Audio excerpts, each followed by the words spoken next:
Allahu Akbar, Allahu Akbar, Allahu Akbar, Allahu Akbar, Allahu Akbar, Allahu Akbar, Allahu Akbar, Allahu Akbar, Allahu Akbar, walillahil hamd.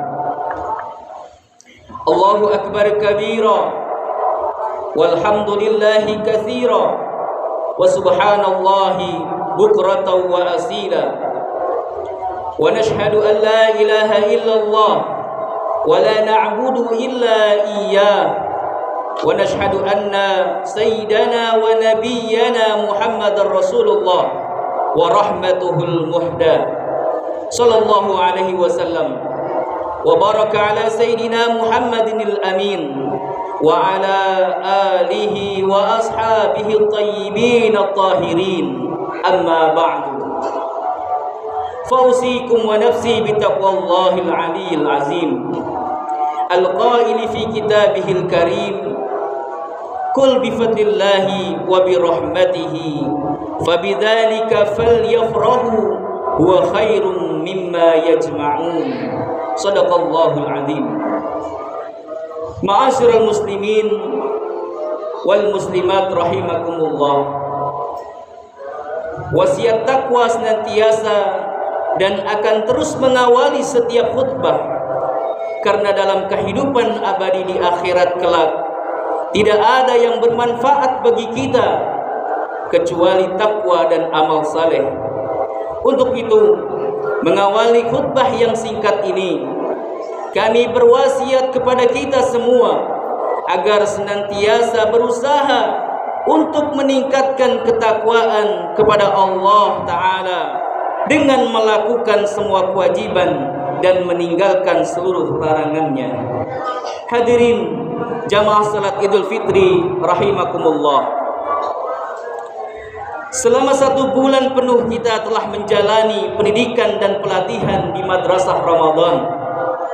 Selama menempuh pendidikan di Madrasah Ramadan, kita tidak hanya dididik untuk memperbaiki hubungan dengan Allah Ta'ala, tapi juga dilatih untuk memperbaiki hubungan dengan sesama hamba.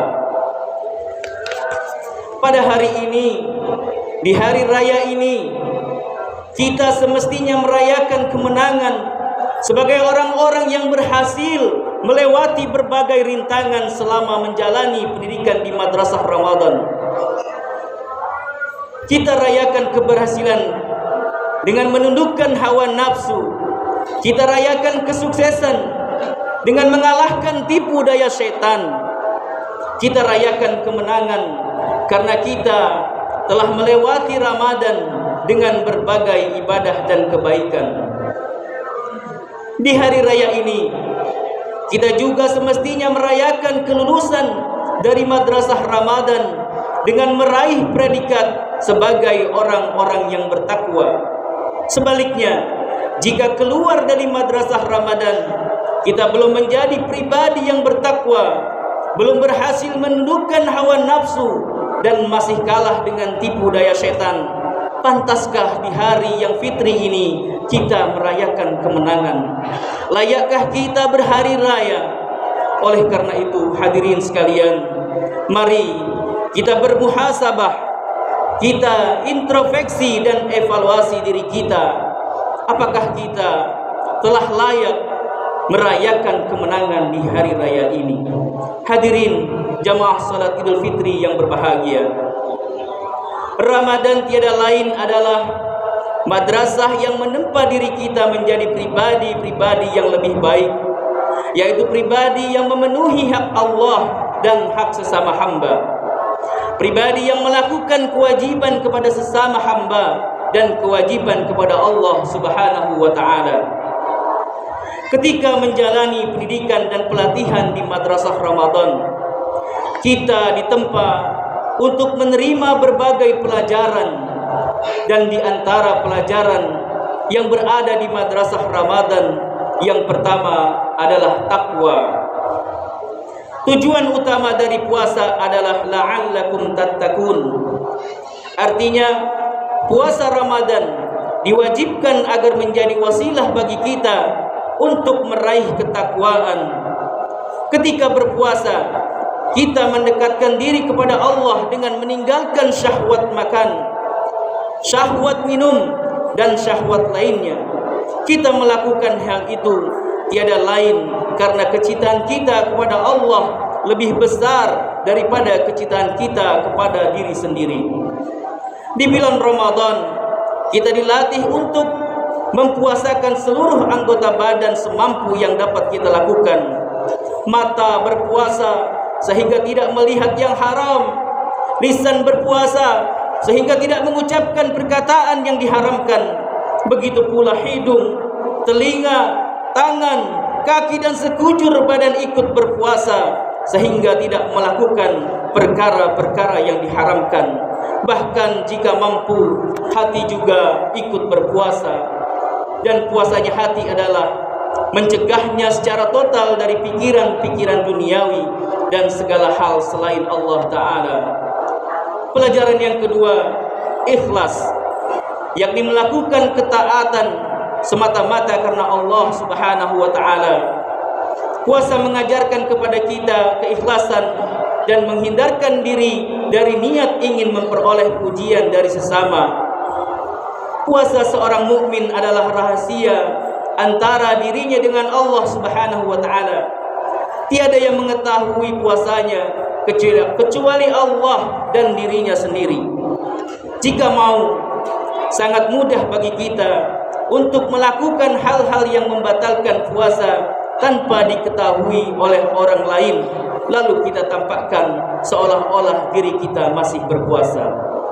Lalu kenapa hal demikian tidak kita lakukan? Karena niat kita lillahi ta'ala, bukan karena yang lain, dan tidak bertujuan memperoleh sanjungan dari sesama makhluk. Ma'asyiral hadirin rahimakumullah. Pelajaran yang ketiga adalah sabar. Di madrasah Ramadan, kita dilatih dan dididik untuk bersabar. Dengan berpuasa, kita belajar sabar dengan 3 jenis sekaligus. Sabar dalam melakukan ketaatan, sabar dalam menjauhi kemaksiatan, dan sabar dalam menghadapi musibah. Selama Ramadan, kita bersabar dalam melakukan salat-salat fardu maupun sunnah, sabar dalam membaca Al-Quran, sabar dalam beritikaf di masjid, dan sabar yang lainnya yang tentunya akan mendapatkan pahala dari Allah Subhanahu wa Ta'ala. Ma'asyiral muslimin rahimakumullah. Pelajaran yang keempat adalah mujahadah. Puasa mengajarkan kepada kita untuk melakukan mujahadah, yaitu berjuang menghadapi hawa nafsu dan dari godaan setan dalam berbagai bentuknya. Pelajaran yang kelima adalah menjaga lisan. Puasa mengajarkan kepada kita untuk menjaga lisan, jangan sampai mengatakan ucapan yang tidak diridhoi oleh Allah Subhanahu wa Ta'ala. Baginda Nabi Muhammad sallallahu alaihi wasallam bersabda, "Man lam yada qaula zur wal amala bihi falaysa Allah hajatun fi ay yada'a ta'amah wa syarabah." Barang siapa yang tidak meninggalkan perkataan dosa dan perbuatan dosa, maka Allah tidak akan menerima ibadah puasanya. Hadis riwayat Al-Bukhari. Kemudian pelajaran yang keenam dari madrasah Ramadan adalah mengendalikan amarah dan tidak membalas keburukan dengan keburukan. Rasulullah sallallahu alaihi wasallam bersabda, "Innamas shaumu junnatun, fa idza kana ahadukum shaiman fala yarfus wala yajhal. Wa in imru'un qatalahu aw satamahu falyakul inni shaim, inni shaim." Sesungguhnya puasa adalah perisai. Jika salah seorang dari kalian sedang berpuasa, maka janganlah bersikap keji dan janganlah bertindak bodoh. Jika ada yang mengganggu atau mencacinya, maka hendaklah ia berkata, "Aku sedang berpuasa, aku sedang berpuasa." Hadis riwayat Bukhari dan Muslim. Selanjutnya, pelajaran dari madrasah Ramadan yang ketujuh adalah menjaga persatuan, kebersamaan, dan saling tolong-menolong serta berempati kepada orang yang membutuhkan. Madrasah Ramadan mengajarkan kepada umat Islam untuk bersatu dan saling tolong-menolong. Tentu persatuan yang berlandaskan kesatuan akidah, salat tarawih berjamaah, tadarus Al-Quran bersama, berbuka puasa bersama, berbagi takjil di jalan, itikaf bersama di masjid, kegembiraan menyambut hari raya yang sama. Itu semua adalah jembatan yang menghubungkan antar hati yang sebelumnya mungkin saling membenci, perekat antar jiwa yang sebelumnya mungkin saling memusuhi, serta wasilah yang mendekatkan antar warga yang sebelumnya mungkin saling menjauhi. Lalu zakat di akhir Ramadan adalah perwujudan dari semangat saling tolong-menolong dalam kebaikan dan membantu saudara-saudara sama muslim yang membutuhkan. Ma'asyiral hadirin rahimakumullah. Pelajaran yang ke-8 yang dapat kita ambil dari madrasah Ramadan adalah menyambung dan mengokohkan tali silaturahim. Ada tradisi yang baik di kalangan kita menjelang berakhirnya bulan suci Ramadan, yaitu tradisi mengunjungi dan berbagi. Tradisi ini sejatinya diambil dari ajaran Islam yang memerintahkan kita untuk memperbanyak sedekah di bulan Ramadan dan bersilaturahim pada momen menjelang dan pada saat hari raya. Tradisi tersebut dilakukan dengan cara mengirimkan makanan, parsel dan lain sebagainya. Rasulullah sallallahu alaihi wasallam bersabda, "As-shadaqatu 'alal miskin shadaqah wa 'ala dzirrahimi sintani shadaqatun wasilatan." Sedekah kepada orang miskin adalah terhitung sedekah, sedangkan sedekah kepada kerabat terhitung dua, sedekah dan silaturahim. Hadis riwayat At-Tirmidzi dan An-Nasa'i. Ma'asyiral hadirin jamaah salat Idul Fitri dari Allah Subhanahu wa taala. Yang terakhir, pelajaran yang dapat kita ambil dari madrasah Ramadan yang ke-9 yaitu mengingat kematian dan kehidupan akhirat. Ada juga tradisi yang sangat baik yang biasa kita lakukan di akhir bulan Ramadan, yaitu berupa nyekar, berkunjung, berziarah ke makam keluarga yang telah meninggal dunia. Rasulullah sallallahu alaihi wasallam bersabda, "Zuru al-qubura fa innaha tudzakirukum bil akhirah." Lakukanlah ziarah kubur, karena sesungguhnya ziarah kubur itu mengingatkan kalian akan kehidupan akhirat. Hadis riwayat Al-Baihaqi. Hadirin yang dimuliakan Allah Subhanahu wa taala, itulah 9 di antara sekian banyak pelajaran dari madrasah Ramadan. Jika seluruh pelajaran itu sudah berhasil kita terapkan di bulan Ramadan, marilah kita mempertahankannya setelah kita meninggalkan Ramadan. Jika 9 pelajaran itu telah menghiasi diri kita baik di bulan Ramadan maupun di bulan Ramadan, sungguh kita termasuk orang-orang yang mulia menurut Allah Subhanahu wa taala. Dan dengan menerapkan 9 pelajaran itu secara istiqomah, kita telah menjadi hamba-hamba yang diridhai Allah Subhanahu wa taala, dan kelak kita akan meraih kebahagiaan sejati di akhirat. Amin, Allahumma amin. Ma'asyiral muslimin rahimakumullah.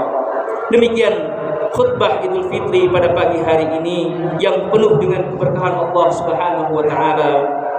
Semoga Allah Subhanahu wa taala menganugerahkan kepada kita kemampuan dan kekuatan untuk mengamalkan berbagai pelajaran dari madrasah Ramadan dalam kehidupan kita sehari-hari. Dan mudah-mudahan kita diberikan umur yang panjang serta dipertemukan kembali dengan Ramadan pada tahun yang akan datang. Amin, Allahumma amin. Aqulu qouli hadza wa astaghfirullah li wa lakum fastaghfiruh innahu huwal ghafurur rahim. Allahumma shalli ala sayyidina Muhammadin wa sallim ala Muhammad.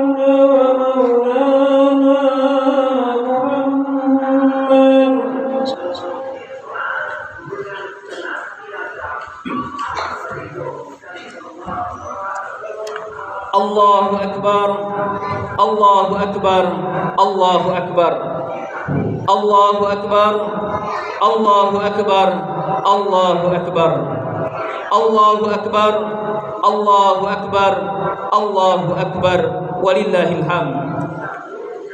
Allahu Akbar kabira, walhamdulillahi katsira, wa asyhadu an la ilaha illallah wahdahu la syarikalah, wa asyhadu anna sayyidana wa nabiyyana Muhammadan abduhu wa rasuluh. Falillahumma salli wa sallim wa barik ala sayyidina wa nabiyyana Muhammadin amin wa ala alihi wa ashabihil mayamin, amma ba'du. Fausikum wa nafsi bitaqwallah azza wa jalla wattaqullaha ta'ala wa sallillahumma wa sallim ala sayyidina wa nabiyyina Muhammadin fakulta wa qawlukal haq innallaha wa malaikatahu yusalluna 'alan nabi ya ayyuhalladzina amanu sallu 'alaihi wa sallimu taslima. Allahumma ighfir lil muslimina wal muslimat wal mu'minina wal mu'minat al ahya'i minhum wal amwat innaka sami'un qaribun mujibud da'wat. Ya Allah, saat-saat yang sahdu ini kami segenap hamba-hambamu berkumpul bersimpuh di tempat yang suci yang penuh rahmat, menyebut namamu yang agung, berzikir, bermunajat kepadamu dengan takbir, tahmid dan tahlil. Duhai Rabb kami yang maha penyayang, sayangilah orang tua kami, para guru-guru kami, lindungilah dan bimbinglah mereka, lapangkan rezekinya, kuatkan azamnya dan berkati jalannya. Ya Allah, bersihkan hati dan jiwa ini dari hasad dan dengki. Persatukan jiwa-jiwa ini dalam cinta karenamu dan dalam ketaatan kepadamu. Jangan engkau biarkan setan musuhmu menggerogoti persaudaraan kami, ya Allah. Ya Allah, berilah bimbinganmu untuk pemimpin negeri ini agar dapat berlaku adil dengan syariatmu di atas bumi yang tidak sejengkal pun melainkan adalah milikmu. Duhai yang maha menyelamatkan, Engkau pelindung kami, Engkau pemberi petunjuk orang-orang yang bingung, Engkau pemberi kecukupan orang-orang yang kekurangan, Engkau pemberi ketenangan orang yang gelisah. Ya Allah, yang sakit Engkau sembuhkan, yang lupa Engkau ingatkan, yang gelisah Engkau tentramkan, yang sedih Engkau gembirakan, yang meminta Engkau beri dan kabulkan. Ya Allah, ya Rabbi, ampuni kami atas kekhilafan dan dosa kami kepada anak-anak kami, suami, istri kami, belum mampu mendidik dan membahagiakan mereka. Ya Allah, yang mengetahui segala keburukan, aib dan maksiat, ampuni seburuk apapun masa lalu kami, tutupi seburuk apapun aib-aib kami. Ya Allah, ya Rabb, kurniakan kami jasad yang terpelihara dari maksiat, terpelihara dari harta yang haram, makanan yang haram, perbuatan yang haram. Izinkan jasad ini pulang ke hadirat-Mu dengan jasad yang bersih. Ya Allah, ya Allah, ya Tuhan kami, bukakanlah lembaran-lembaran baru yang bersih yang menggantikan masa lalu kami. Ya Allah, ya Tuhan yang maha penyayang, sayangilah kami, sayangi kedua orang tua kami, sayangi kedua orang tua kami. Ya Allah, yang telah berpeluh lelah merawat dan mendidik kami, ampuni setiap kata keras kami yang pernah terlontar kepada mereka. Ya Allah, ya Rabb, ampuni sikap tak peduli kami atas mereka. Ya Rabbi, berikan kesempatan kami berbakti kepada mereka dengan sebaik mungkin. Ya Allah, lembutkan hati mereka untuk kami agar ridho dan mengantarkan ridho mereka kepada ridho-Mu. Ya Allah, jika Engkau telah meninggal mereka, jika Engkau telah mengambil mereka kepada keharibaanmu, maka basuhlah mereka dengan kelembutan, ampunan dan rahmat-Mu, serta pertemukan kami dengan mereka dalam keabadian, dengan keabadian nikmat surga. Dengan keabadian nikmat surga tidak akan ada nikmat tanpa bersama kedua orang tua kami, ya Rabb. Ya Rabbi, bukakan pintu hati kami agar selalu sadar bahwa hidup ini hanya mampir sejenak. Hanya Engkau tahu kapan ajal menjemput kami. Jadikan sisa umur kami menjadi jalan kebaikan bagi ibu bapak kami. Jadikan kami menjadi anak yang saleh dan saleha yang dapat memuliakan ibu bapak kami. Rabbana atina fid dunya hasanah wa fil akhirati hasanah wa qina adzabannar wa adkhilnal jannata ma'al abrar ya azizu ya ghaffar ya rabbal alamin. Ibadallah, innallaha ya'murukum bil 'adli wal ihsan wa ita'i dzil qurba wa yanha 'anil fahsya'i wal munkari wal baghi ya'idzukum la'allakum tadhakkarun. Fadhkurullahal 'azim yadhkurkum wa la dzikrullahi akbar. Taqabbalallahu minna wa minkum taqabbal ya karim. Assalamualaikum warahmatullahi wabarakatuh.